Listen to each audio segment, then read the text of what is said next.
In a world where the supernatural meets the ordinary, imagine a scenario where death itself, the grim reaper, the harvester of souls, was captured. How would this play out? Picture a man grief-stricken and enraged. His wife, the love of his life, has been taken from him by the cold, unfeeling hands of death. Unable to cope with his loss, he does the unthinkable. He captures death itself, holding it captive in a place where time and space hold no sway. The man makes a demand, his voice echoing in the void. He wants his wife back, her soul returned to him. And if his demand is not met, he threatens to kill death itself, to put an end to the endless cycle of life and death. Now imagine the panic that ensues amongst the celestial beings.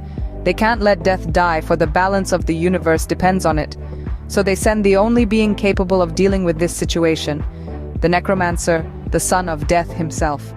The necromancer, a figure shrouded in mystery and power, is tasked with a near impossible mission. He carries the soul of the man's wife, a bargaining chip in this dangerous game. Upon reaching the man, the soul of his wife pleads with him. Her voice, a soft whisper in the wind, begs him to let her go, to release death and restore the natural order of things. She knows that their time has passed, and she has accepted her fate. But the man, blinded by his grief and love for her, refuses to listen. In his desperation, he raises his weapon to kill death, to end the cycle of life and death once and for all.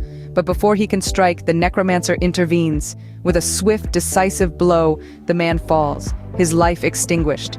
In the aftermath, the necromancer frees death, restoring the balance of life and death.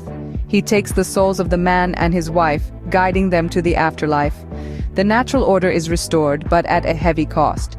And so, the tale ends, a tragic story of love, loss, and the lengths one man was willing to go to reunite with his beloved.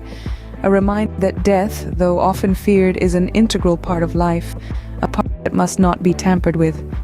Remember, even in the darkest of times, we must respect the natural order of things, for it is not our place to meddle.